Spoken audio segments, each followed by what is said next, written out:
Hi, everyone, and we're here today with Lisa Kristine with Lisa Kristine Gallery. Lisa, how are you doing today? I'm doing well, thank you.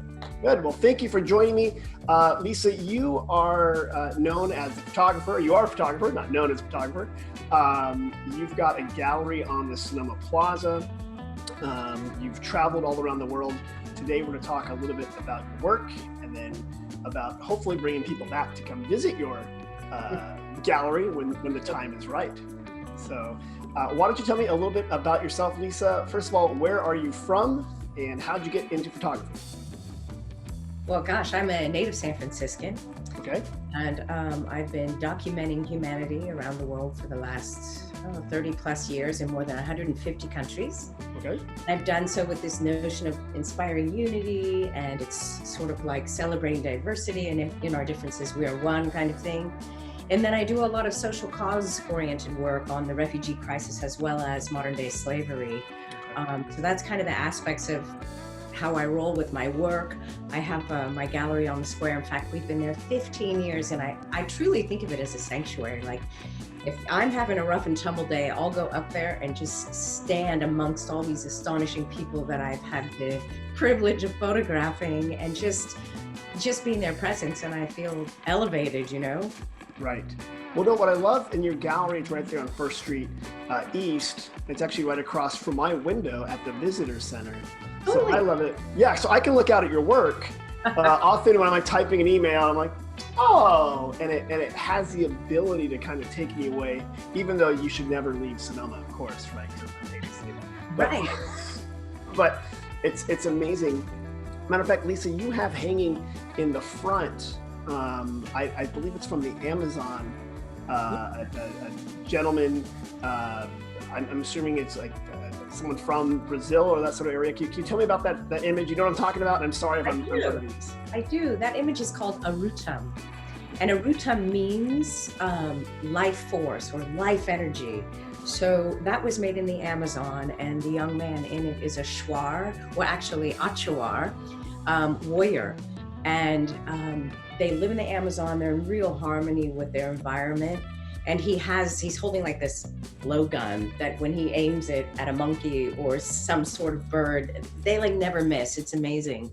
In any case, those people they look for a rutum or life energy in their surroundings in places like they'll look for it in jaguars or anacondas or ayahuasca or kapok trees. And that image is in fact made in a kapok tree. He's sitting on a hanging vine. It's a massive tree then, right? It must be like a redwood. It's enormous. It's like 300, 400-year-old tree. And that area that you see in the image is just the root structure. So it's truly like, it's astonishing. That is crazy. Okay, so you did he, obviously that's a posed photo, right? Like you didn't just come upon him sitting in the roots, or like when you're doing that, are you like, will you sit for me, or do you just like find this guy and you snap his photo real quickly? How did that come about? Well, it really depends. I mean, largely, once I have permission, I work around people. But in this case, I asked him, where do you want your portrait? And he brought me there. That's where he wanted it, in a place that he felt really empowered in.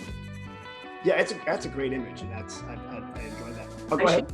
Too, that the proceeds from that image goes back to that tribe, the Achuar people. Well, that's what I should say, that you're a photographer, but you mentioned humanitarian. You do have a definite philanthropic bent and maybe a sort of social movement eye to your photos. Yeah. So it's not just here's a quick beautiful image, because they are beautiful images, but you've devoted time to actually telling a story.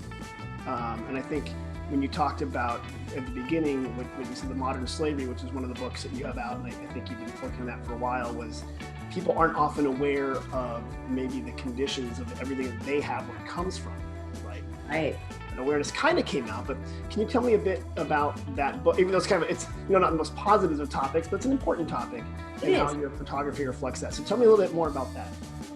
Well, we're all generally familiar with slavery nowadays to some extent, but when I started doing that body of work, that was about over 10 years ago, at a time when I didn't realize the amount of people that were enslaved in the world. And I was struck that considering my entire life, my career is based on observing others. Like I observe people and I make photographs of them, and I totally missed it.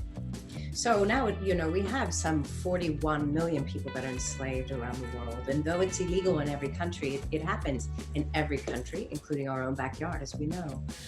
So I embarked on that project because I believe that seeing is believing. And if I didn't know, how many others didn't know? So that's been a project very near my heart. In fact, I've put my life in danger many times in order to collect those images so that lay people like us and governments and heads of state can become viscerally moved by the images of their fellow brothers and sisters around the world. And let's make a difference. That's really the emphasis.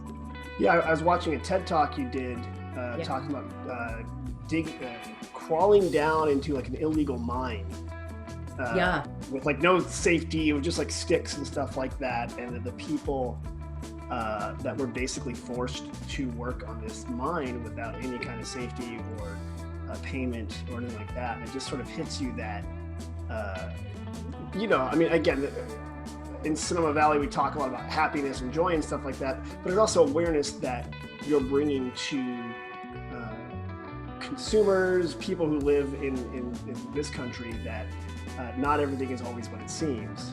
And, it's hard. It's hard. It's really hard to process. I'll be honest about that. So you watch that, it's hard to see. But I think it's important that you're bringing light to it. And have you heard like reactions from people that they were able to make some changes, or were like humanitarian watchdogs able to do things, or is that because the process is ongoing? How's that going, I should say? Well, I mean, I feel extremely moved by the trajectory because, again, when I started with that, foundations that were working to fight slavery, they couldn't even get funding because they didn't believe it. Nobody believed it existed, right? So, I mean, now, back in 2014, I was invited to the Vatican to bear witness with Pope Francis and other diverse religious leaders from around the world to sign a document, this unprecedented document to end slavery.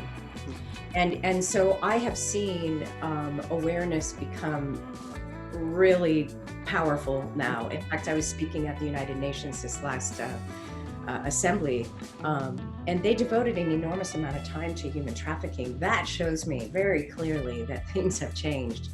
So we have a long way to go, but gosh, I think we can do something. It's really means so much to me, It does. No, and you're right about the awareness being out there, because I think even in popular culture more you're hearing about it, and it kind of affects change in that regard. So I want to switch gears and talk about another photo that you have, which there's a man.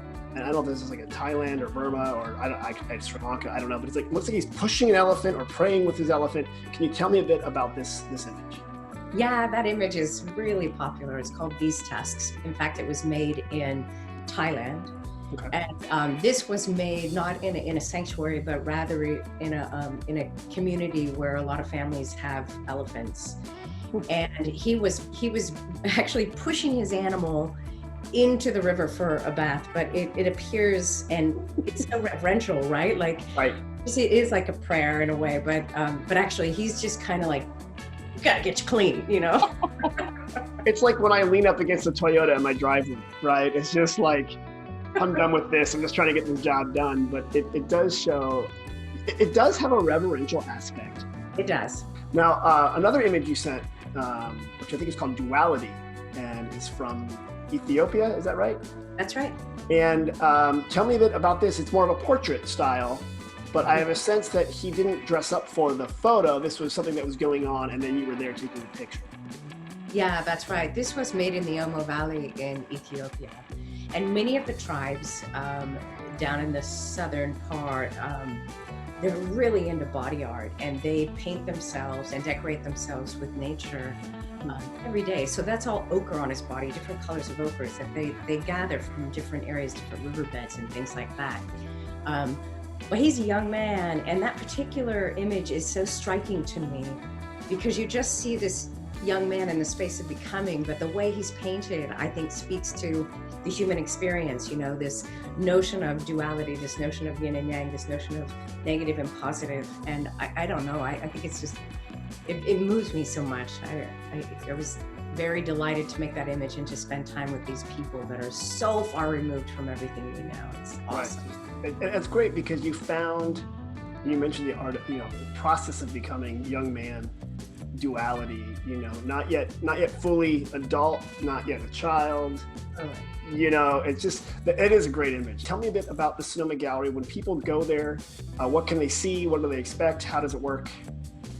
Why should we go to your gallery, Lisa? Go for it. Well, I always invite people to come. I mean, people wander in. This is the notion of retail, but it is like a really wonderful thing to see people stand before other people and images, and just see, like, I could see their heads turning, because we have such a wonderful world. We have such an exquisite, wonderful world. And one thing about this whole COVID thing that I want to mention that's personal to me is that it's very challenging in many ways, and obviously there's a lot of sickness and death, of course. And along with that, there is this global emphasis that we're all going through this together. And the idea that we all are in this together is really what my work stands on. So I invite anyone to come to explore our world, to be inspired, to connect to all the wonderful, diverse people that make our world special. And art, you know, for its sake of being art, is truly transformative and inspiring. I totally agree, and I love that, you know, you're right next to a very popular bakery in Sonoma, the Basque Boulangerie Cafe. So people go there and they get, you know, their morning coffee, and a very I don't want to say it's a mundane thing, but it's a very daily thing, right? Cup of coffee and a croissant. Yeah, ritual. Yeah, ritual, right? And then you see friends talking and stuff every day, and the visitors and the locals. But then your images right next door kind of show this is maybe a daily life or a day in the life of somebody a world away, but very similar, right? Kind of ties it back together. Yeah. To the point of the young man on a prospect of becoming, or the guy washing his elephant, you know. That's what I really love about your images. It brings the world to Sonoma and Sonoma to the world. And yeah, the cool thing is too, is that, like, what I marvel at, I marvel at the idea that I could look at a photograph of this guy with his elephant or this young man in Ethiopia and know that right this very second, these guys are living right beside us somewhere else in a very different but same way. And that, like, just lights me up. You know? Totally.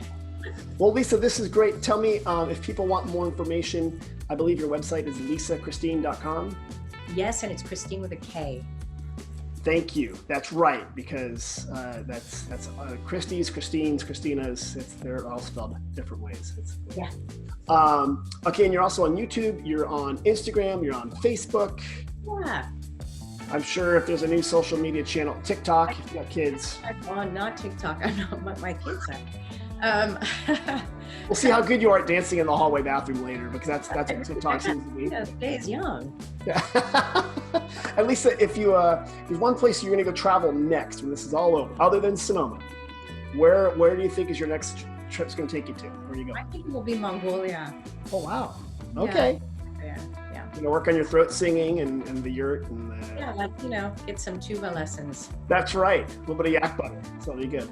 Well, Lisa, thanks for joining us. I want to remind people your website's lisakristine.com, and hopefully they can see your images. I know you've got coffee table books too, in addition to what you have. And really thank you for spending time with us and also telling us a little bit more about your mission and humanitarian work. And look forward to seeing you on the Sonoma Plaza soon. Right on. I'm delighted. Thanks so much. Perfect.